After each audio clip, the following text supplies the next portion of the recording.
welcome into this week's episode of the Show Before the Show podcast, the official podcast of minor league baseball. We are leaving the last sort of non-baseball month of the year until November, and that is very exciting. Our final episode of February is here. My name is Tyler Mon. Sam Dykstra and Benjamin Hill are in New York City. Dudes, what's up? How are you? We're good. We're good. Yeah. I mean, I get what you're saying, but also when there's Grapefruit League and Cactus League games that I'm watching on my TV every day, it doesn't feel like a non-baseball month. Yeah, it's a baseball month. We can reclaim February as a baseball month. All right, I'm into it. Ben, what's going on? Yeah, I'm cool to not reclaim February. I think counterpoint, Sam, you're wrong. Yeah, not wrong, but I think baseball. I love the long season of baseball, and that's one of the things I loved about it, going back to being a kid. But if you're really, really immersed in watching games in February, and then that's a lot if you're talking about the World Series going into November. I'm cool. For sure. To keep it real light this time of year for me personally in terms of the games. But then again, I'm not analyzing prospects for a living. True. So that is true. Ben's not checking in on Jonah Tong's cutter, and we can talk about that later, Tyler. But yeah. But all of a sudden it's like, oh, this 91 mile an hour pitch is interesting to me. Well, we will talk about that. We got a lot to talk about on this week's episode of the Show Before the Show, and we thank you for hanging out with us wherever you found us. You can get in touch with this podcast at milb.com, as always, and dive in with your questions, thoughts, comments, concerns about the 2026 minor league baseball season as we are getting closer and closer, and it is time for this week's edition of Ben's Biz Banter, presented by Circle K, the official convenience store of minor league baseball. As we do draw closer and closer to the kickoff of this season, the rebrand roundup is live and out there, and I think probably complete. I can't imagine that as we head to March, we might have a random alt identity announced here and there, but Ben finally able to take in the full scope of the offseason rebrands this year. That's right, Tyler. That is what I did last year, and this is an annual article of mine. The rebranding roundup, just an overview of new team names and new logos hitting the minor league landscape. The announcement of the Hill City Howlers a week or two back, completed this year's, rebranding slate and allowed me to then hit go on the article or hit publish, go time, whatever.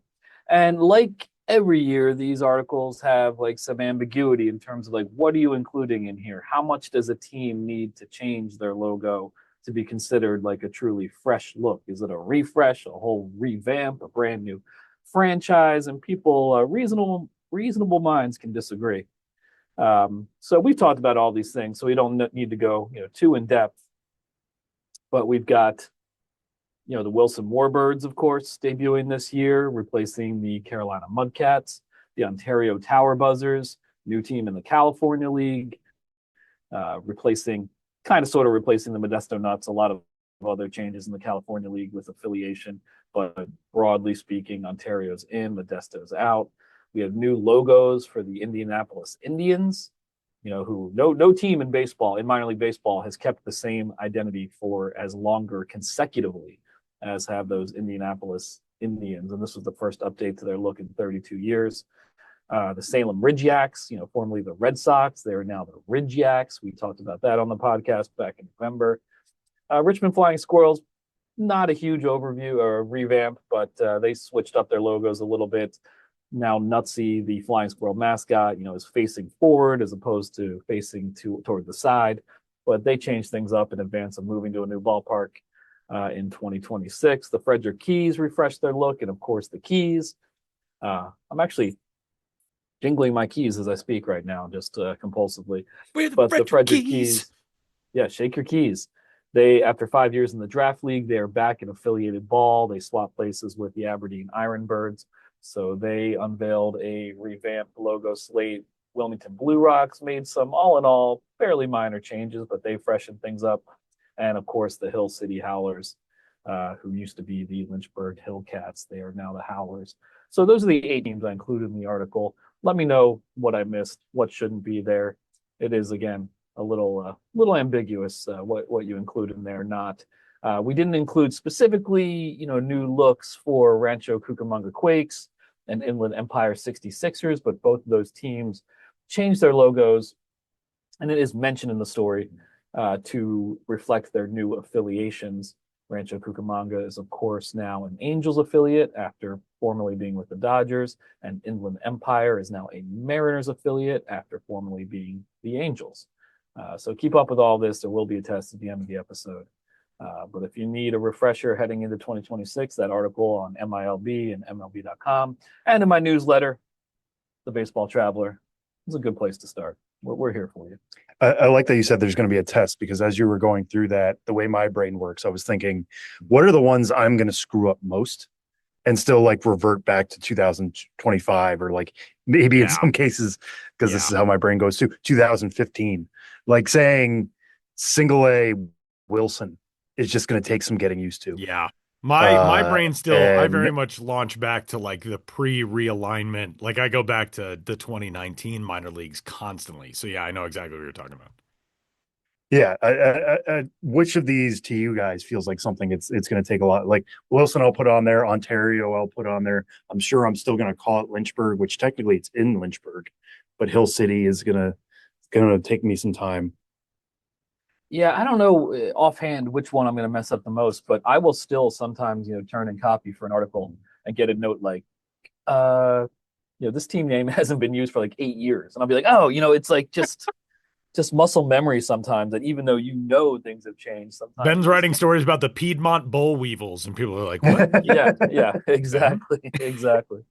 So it is a lot to keep track of. Everyone makes mistakes, even me. Can you believe it? Even me. Even Ben, as surprising as it is, but the rebrand roundup is live, and you can check it all out at MILB.com. And Ben, we've got some more really fun and cool news. Rickwood Field is going to be home to a minor league baseball game in 2026, which of course has been an event in seasons past, but really thrilled to see Rickwood back in the mix this year. Yeah, I mean, obviously, the Rickwood Classic was a tradition that the Birmingham started and did every year, playing in their old home of Rickwood Field for a couple decades, going all the way up through 2019. Then, of course, there was a period where that didn't happen with the pandemic and the reorganization of minor league baseball. And then there was the game at Rickwood, and an MLB game, celebrating Willie Mays a couple years ago, and that brought the facility up to all the standards it needed to be at to keep playing an annual game at Rickwood. And so the Barons, are resuming that tradition, or have resumed it over the last couple of years. And not a ton of details out on it this year, except that it will be on May 27th. So mark your calendar, the Rickwood Classic at Birmingham's historic Rickwood Field on May 27th, with the Birmingham Barons taking on the Pensacola Blue Wahoos. It was the Blue Wahoos who actually put out the press release about this. They will be playing as the Seagulls, which is one of their Negro League themed identities. I think they described the Seagulls as like a feeder team to the Negro Leagues, so kind of a minor Negro League team that played in Pensacola way back when. So I assume with the Pensacola Blue Wahoos playing as the Seagulls, I assume that Birmingham will be the Black Barons, but I don't have that confirmed at this moment. But of course, Birmingham's there every year, and this year their opponent will be the Pensacola Blue Wahoos at Rickwood Field, which opened in 1910. Hosting a minor league game in 2026, always a great occasion, May 27th. And I know you listening to this, you might not be anywhere near Birmingham, but if you can ever make that trip one of these years, do it. It's fun. Yeah, that's something I would highlight, is just, this is a game worth traveling to. This is a ballpark worth seeing at some point in your life. The upgrades that underwent a few years back to get to that major league game, it felt like stepping back in time walking through there. It was really, really well done. And a big part of that was bringing it up, not to just MLB standards, so they could play a major league game there. There was a minor league game before that between Birmingham and Montgomery. Myself and Kelsey Hennigan were there.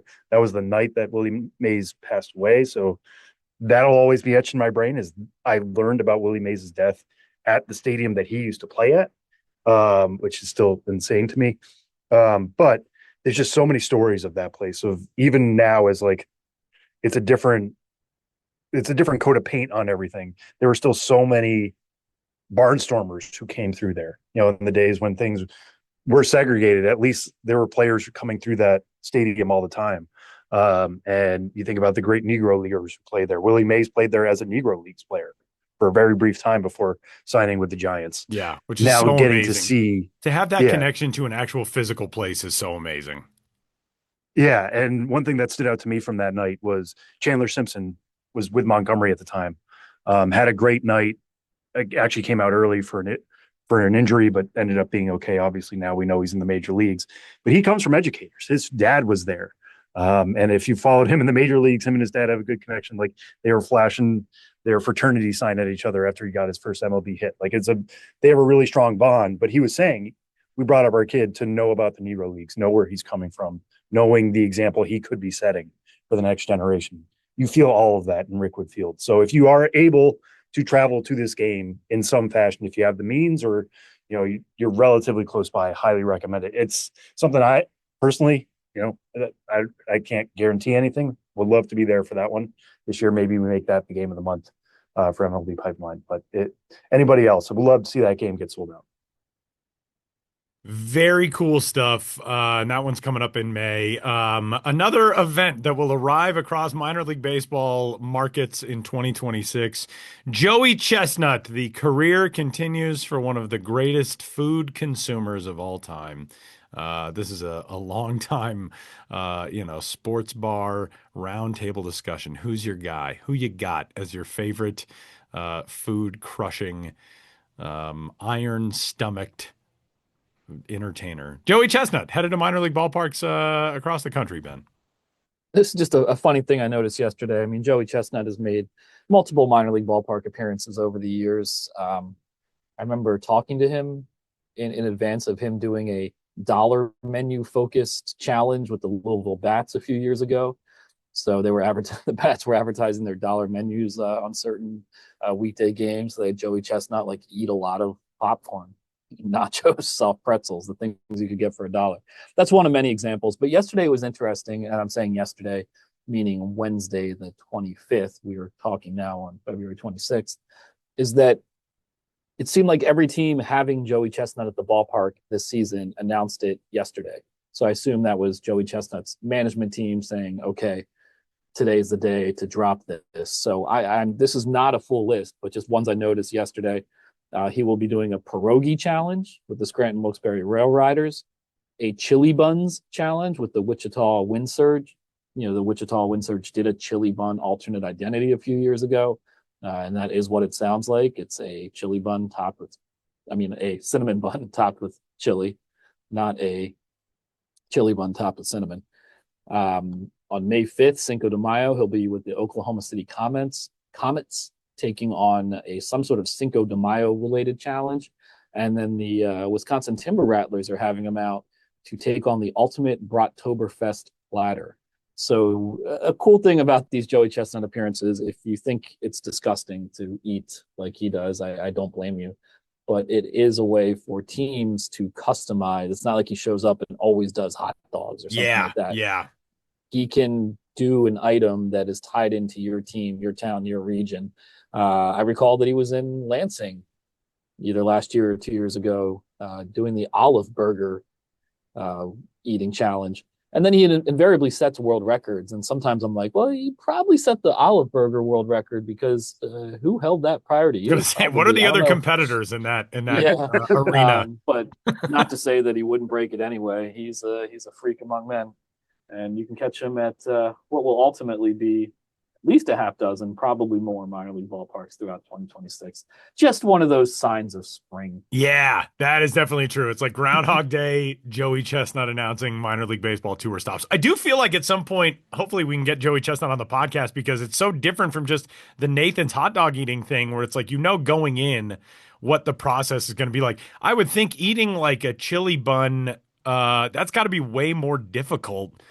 Like different textures, the different weight of that food, the sweetness and the saltiness. That's got to be way more difficult than just like, all right, we're crushing hot dogs on the 4th of July.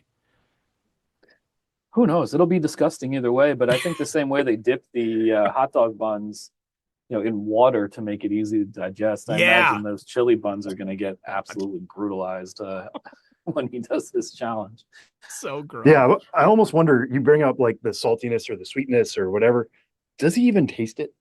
Yeah, that's a good question. Or is it just mass tonnage? I mean, the way you put it, Tyler, you said he's one of your favorite food consumers.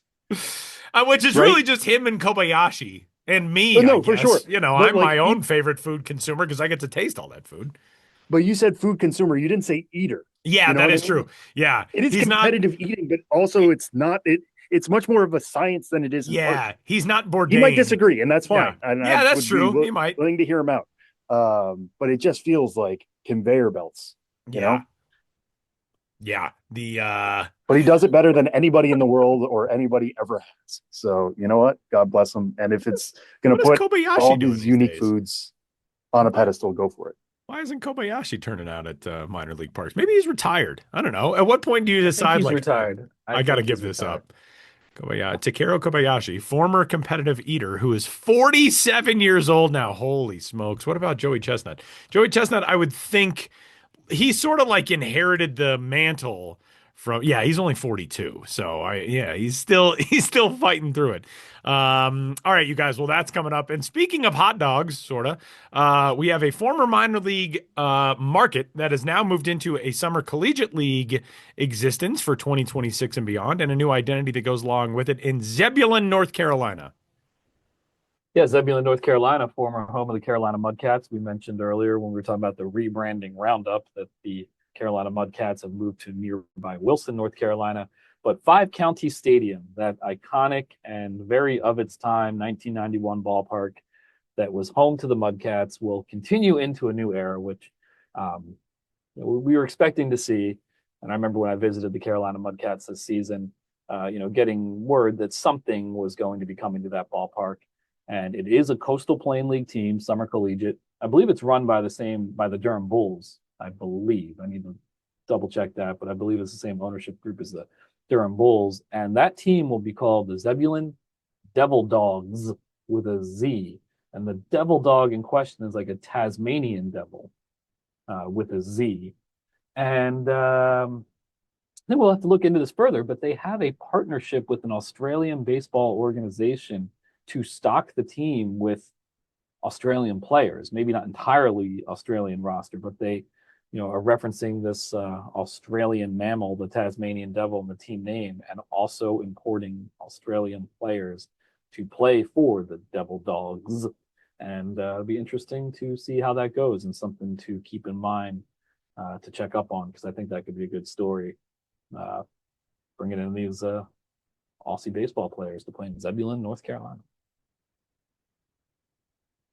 So, the rites of spring and summer are here for the 2026 minor league baseball and collegiate summer league. And college baseball is already underway in 2026. So some pretty fun stuff and great stuff as always from Benjamin Hill. And you can find all of his work, of course, at MILB.com. You can subscribe to the Baseball Traveler newsletter and Circle K, the official convenience store of minor league baseball and proud sponsor of Ben's Biz Banter. Good stuff as always, Ben. We'll catch you for Name That Dude in a little while. But prior to that, we've got a good conversation for this week. Something that I was exposed to while traveling to Salt Lake City for Home Run Derby X in 2025 that I had never learned of before, but there's a new identity for the Salt Lake Bees, and that's the topic this week, Ben. Yeah, the alternate identities keep on rolling.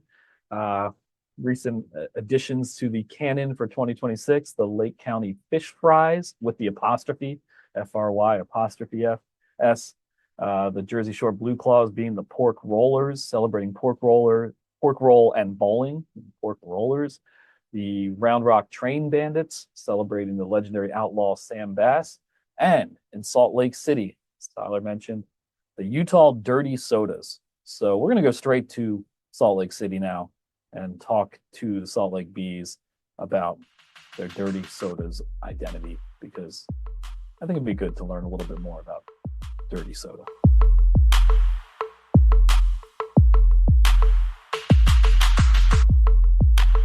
The Salt Lake Bees, every Wednesday home game in the 2026 season, they will play as the Utah Dirty Sodas. And if you don't know what a dirty soda is, well, you're going to learn right now, because we have two people from Salt Lake City, from the Bees, from the Miller Sports Group with us to talk about it. General Manager Ty Wardle and VP of Marketing for Miller Sports, Ashley Havili. Thank you so much for being here. Yeah, thanks for having us. Thank you. So, dirty sodas. for people who don't know, what is a dirty soda? Yeah, I mean, I can take a stab at it just in the sense of how we describe it here. I think you think of Starbucks, but for soda.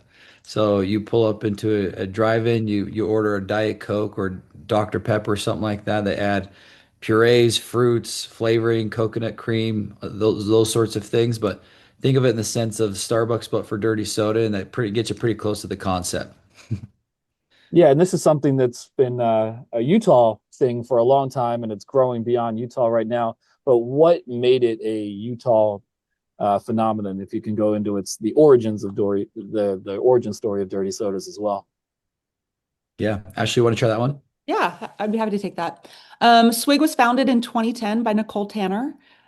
She had a love for soda and loved adding coconut cream and lime, fresh lime to her soda. And so she's like, there's probably something here. And built Swig, opened her first Swig in St. George, Utah in 2010. And it's since grown and it's taken over the nation and it's the talk of the town. It just goes back to Utah and our love for soda and Coke and Diet Coke and making it your own by adding your own flavors to it. So it started back when in 2010 in St. George, Utah. Okay, and then April 1st will be the first Utah Dirty Sodas game, and then every Wednesday for the whole season. So there's going to be a lot of dirty soda nights Yeah. at the ballpark in Salt Lake City, or technically in South Jordan. And what was the process of putting an alternate identity together? Was this something you knew you wanted to do for a long time? What was the timeline and the process here? Mhm. Yeah, I could do it. I can take that one, Ty. Please. We have been watching other teams across the league launch alt identities, and we're like, that could be really fun. And there's something really special about Utah with pop culture and sport. And we're like, maybe there's something there that we could just unpack and figure out what that looks like. And so we started this process brainstorming what could our alt identity be 2 years ago. And then ultimately we had to let the MILB know in November of 24 if we were going to proceed with an alt identity for the 26 season.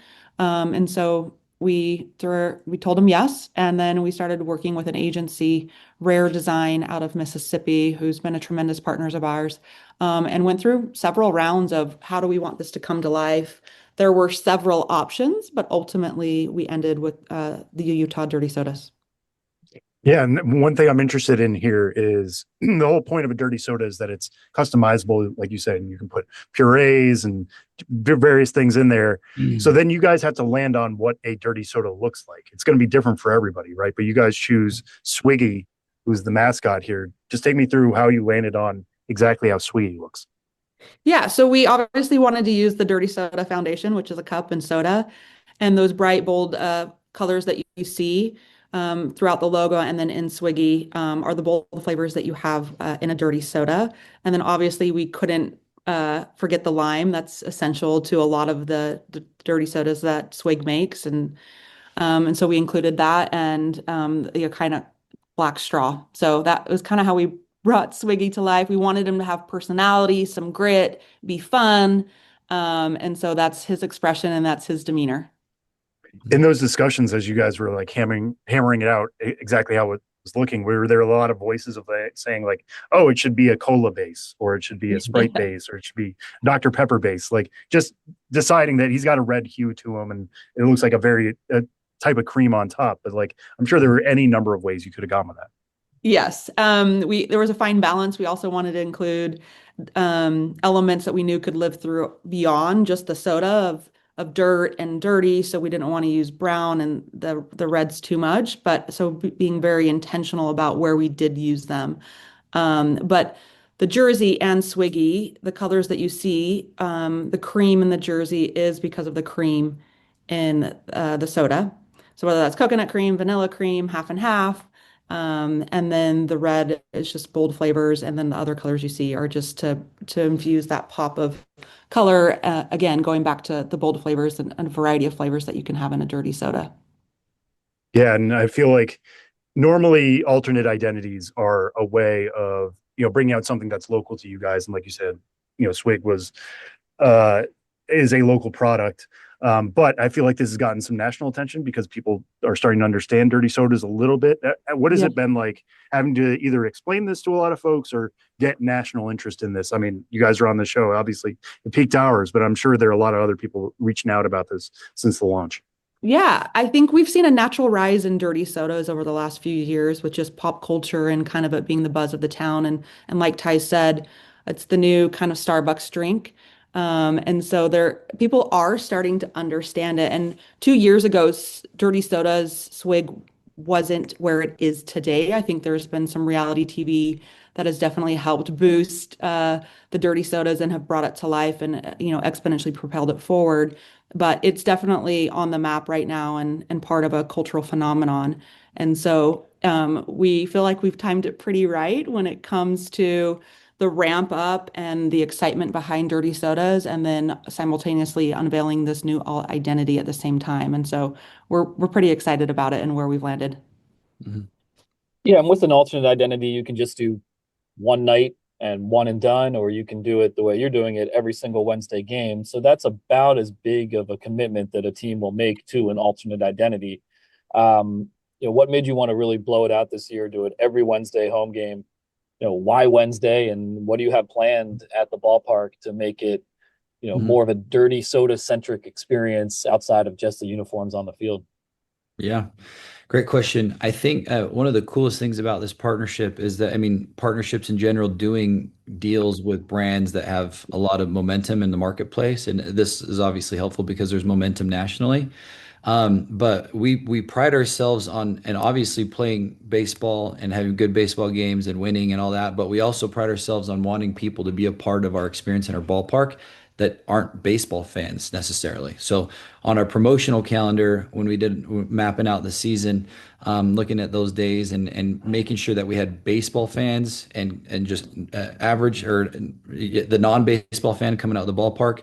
This felt like it's a cool thing to kind of grasp geographically for us and to get people that just want to enjoy a fun night at the ballpark and experience these cool promotions and other things that are going on. And it was perfect to brand or partner with Swig in this.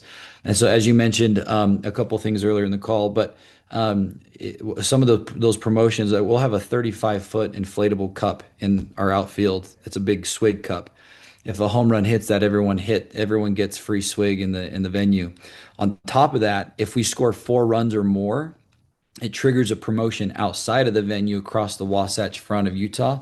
So that goes from like very north end of Salt Lake down to south of Provo, which is it's like 42 different Swig locations. So everyone the next day will be able to go get free Swig. And so that'll be another really cool, meaningful, impactful promotion that's excited to this Utah fan base here. And then just other promotional things, just to keep it exciting and fun in the ballpark, just to have full kind of takeover. And like you said, we committed to 12 different games, but we believe in the brand, we believe in the connection to the fandom, and we believe in kind of the national momentum that Swig has felt, that hopefully we feel some lift in the organization as well. Yeah, the fact that you guys are doing 4 runs. I mean, Yeah. you guys are playing a hitter-friendly place there. I mean, I feel Yeah, like there's a pretty good chance that yeah. the Bees or the Dirty Sodas are going to score 4+ runs. How'd you guys decide on that number? Yeah, actually it was easy because the partners with Swig, Dylan Roeder and Alex Dunn and Todd Smith, their president, CEO, and head of marketing, they want to do cool things and fun things. And so like they are encouraging this sort of promotions to be exciting and kind of jaw-dropping in ways. And so it's not what because of the closeness of this partnership to us, they're pushing us. Like, what can we do that's huge, that's explosive? And so we went with a number like you said, 4 runs per game. That's probably going to happen like 80% of the time. So that's a meaningful promotion for a partner to engage in, and risky, but like they're all about making big splashes and big things happen. So that was an easy one to come to a conclusion on, is they're excited about this too.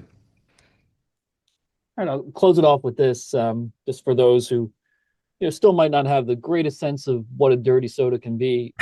And I've gotten them before, but I don't really remember what I put in it.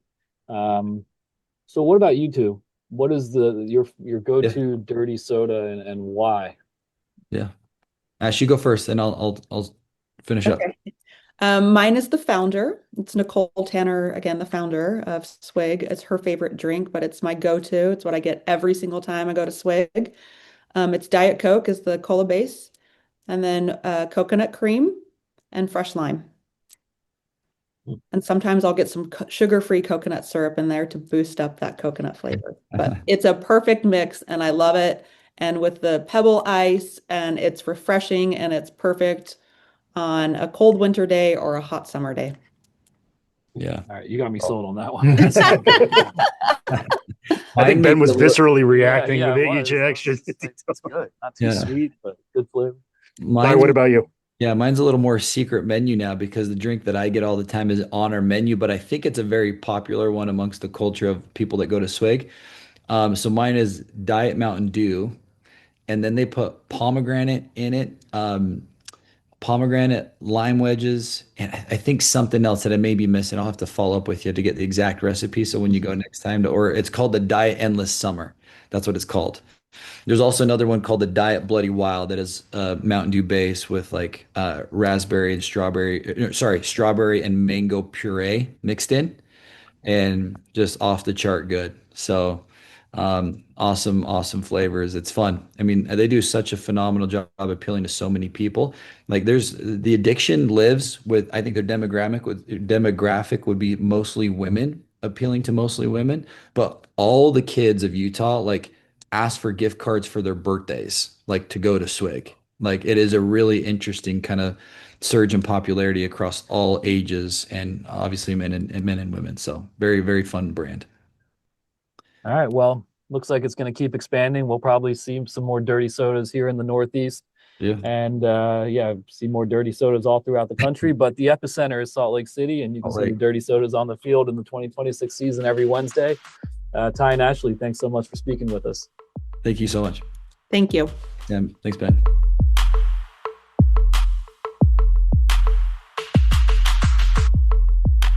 Hey everybody, it's Sam. I am doing a solo version of our on-field chatter section this week on the show before the show. Thanks to the Salt Lake Bees for joining us and having that discussion about the Utah dirty sodas.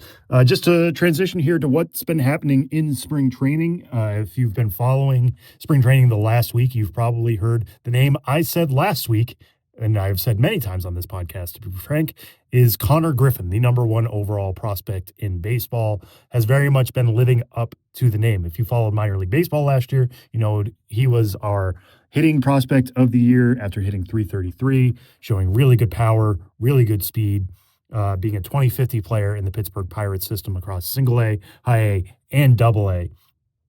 And he showed up to camp. There were some feelings that maybe he could be working toward a major league job on opening day.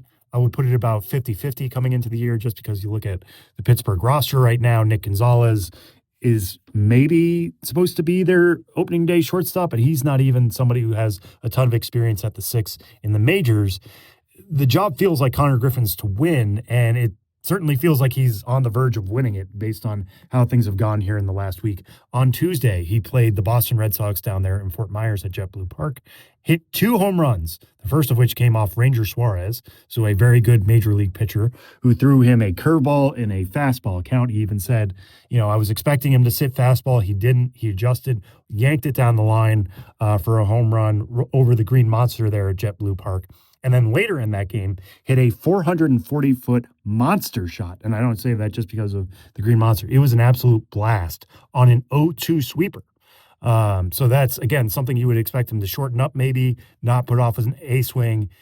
If that wasn't his A-swing, then I'm scared of what his A-swing looks like. It was an absolute crush job. 440 out to left center at 111.2 miles per hour. It's his hardest hit ball of the spring to this point. He's put 7 balls in play, so we're still very much in early season territory, or small sample territory, I should say. But out of those 7, 4 have been hit at 104 miles an hour or higher. Anything considered above 95 is hard hit. He's exceeding that pretty comfortably. He's getting into triple digits with that exit velo, which is what we'd expect for somebody like Konnor Griffin. The thing you're hearing a lot this spring from major leaguers, from scouts, from everybody, is that he does not look like a 19-year-old, not just because of the results, but physically, he looks like somebody who is 26, 27.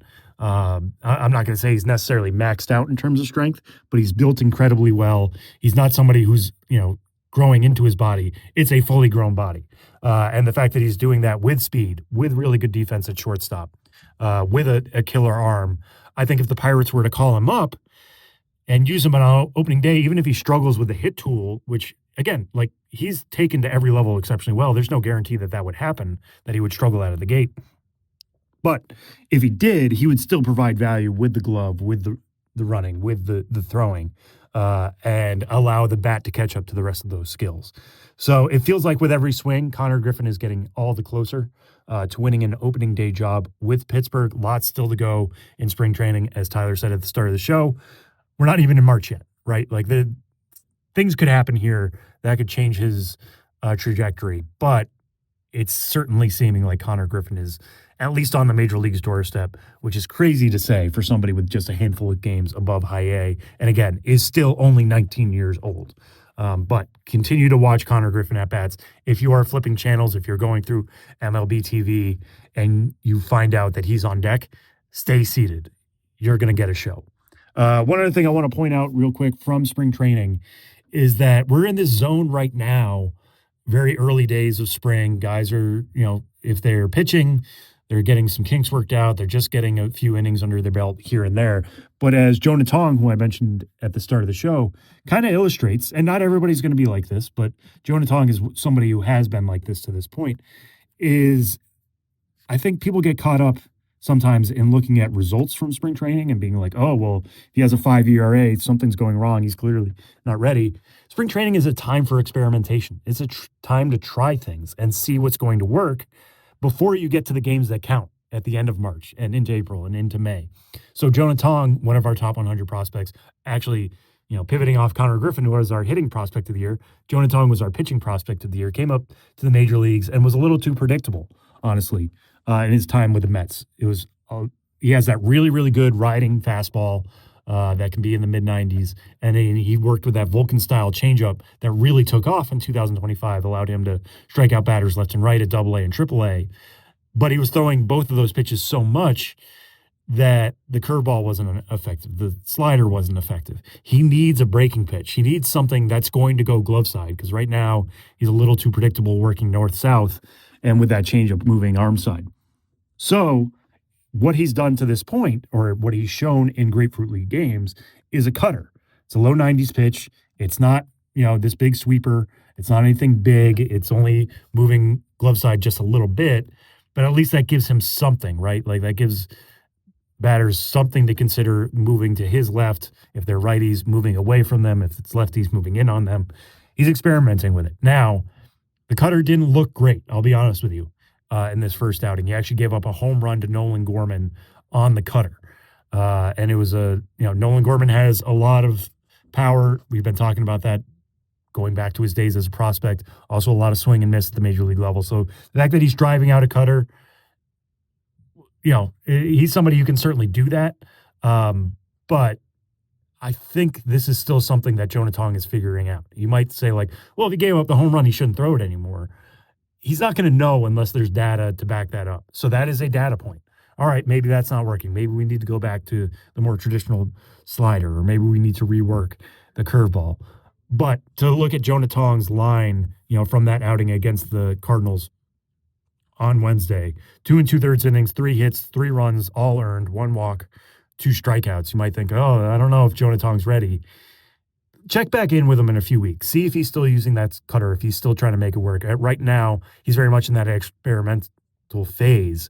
And one thing I will credit Jonah Tong with is he found that changeup grip after experimenting with it, right? Like 2 years ago when he really had his breakout 2024 season, it was, he's really good with the fastball and he has a decent curve. The changeup is a bit of a question. They were trying to figure that out. We saw how that took off 2025. Allow him to experiment. Allow him to find something that's going to work for him, and we'll see how things go. Maybe, if it doesn't click, he goes back to AAA. As it stands right now, I don't think he would make the opening day rotation for the Mets. So continue to work things out with Syracuse. That's not a bad thing for Jonah Tong. But also don't get wrapped up too much and think like, oh, well, his stuff's bad. It's like, no, he's working with a pitch that he might not even use this year, to be honest with you. Still trying to find a feel for it.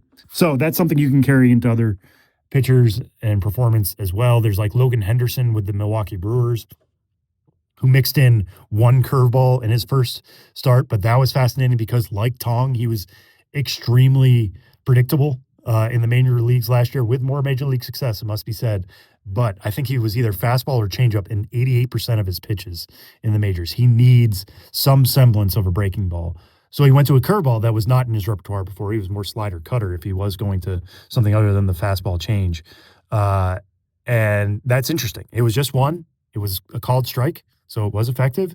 See if he starts working it in more, or maybe he just doesn't have a feel for it. Maybe it doesn't seem right to him.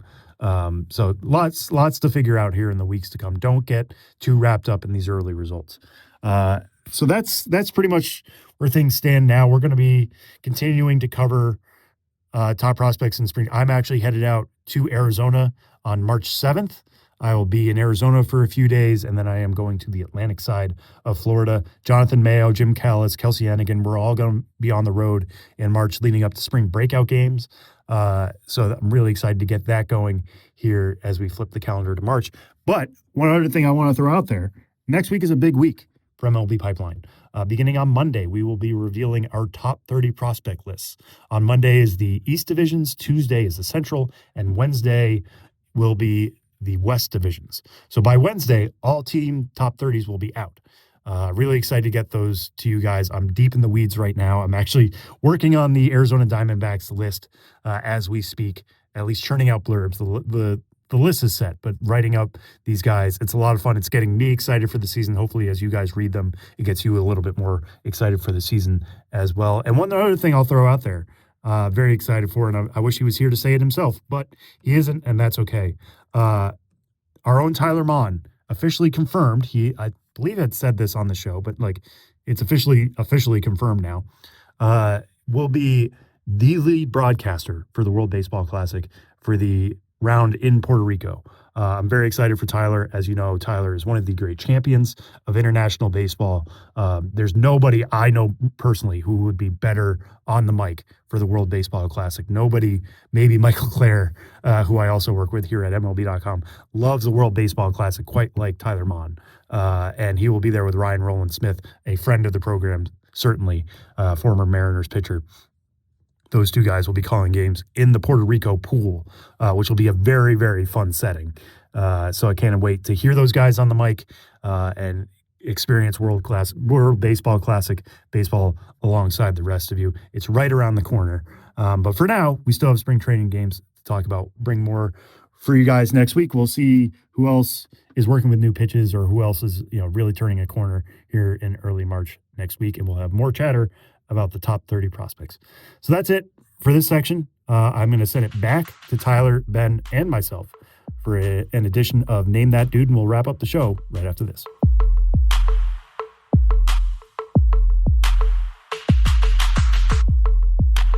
Final segment of this week's episode of the show before the show. And before we get out of here, it is time for the latest and greatest edition of Name That Dude, in which one of us picks a baseball dude from years or decades past, and the other two try to name that dude. Okay, so here's the setup.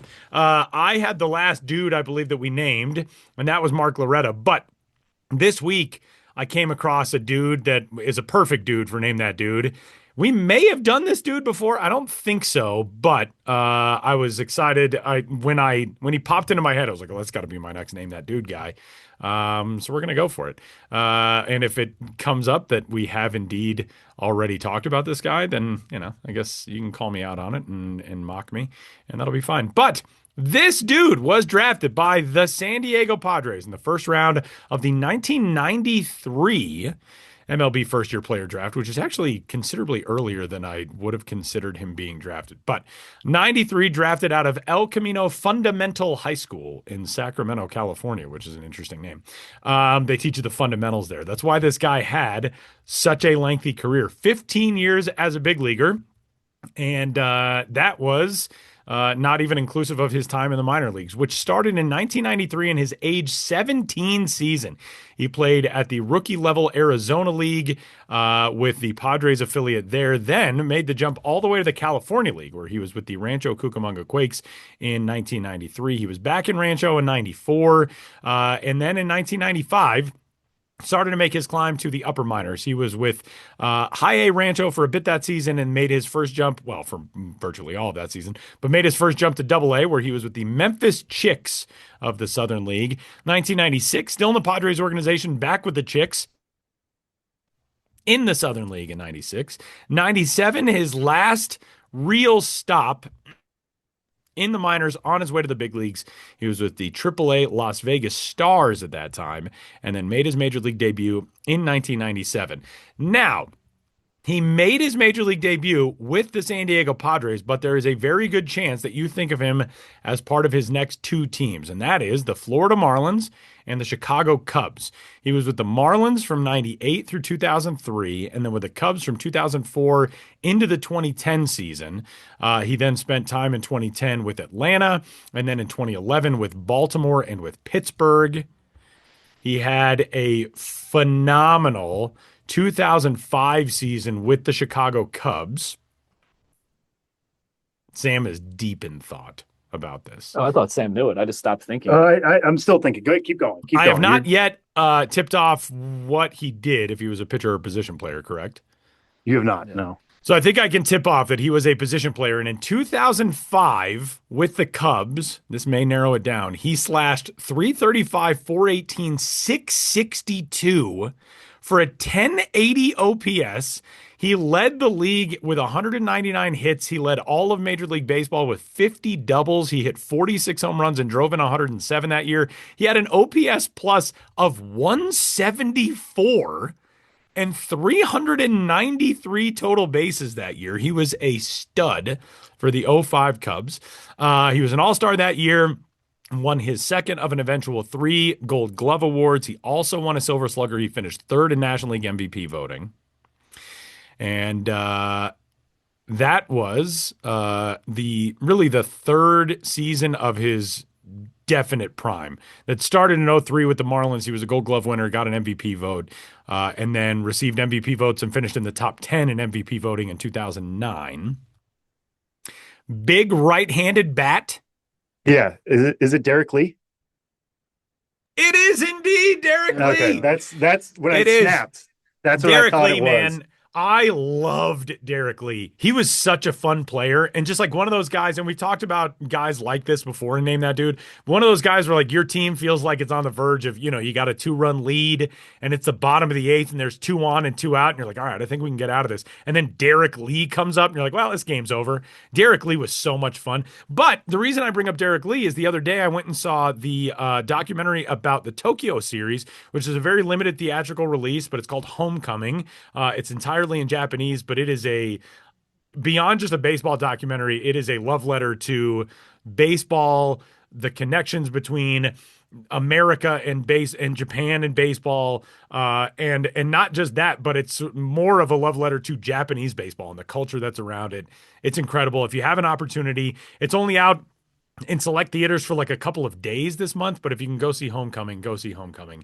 Derek Lee was he was like an honorary Cubs representative for the Tokyo series. So there's like a scene of him at a Japanese school, talking with kids alongside Kosuke Fukudome about what it was like playing in the big leagues and blah, blah, blah. But Derek Lee, what a fun player Derek Lee was. I love that guy.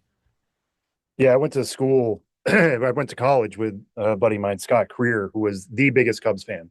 And our freshman year was 08, 09. And then we ended up living together junior year, which would have been 10 to 11.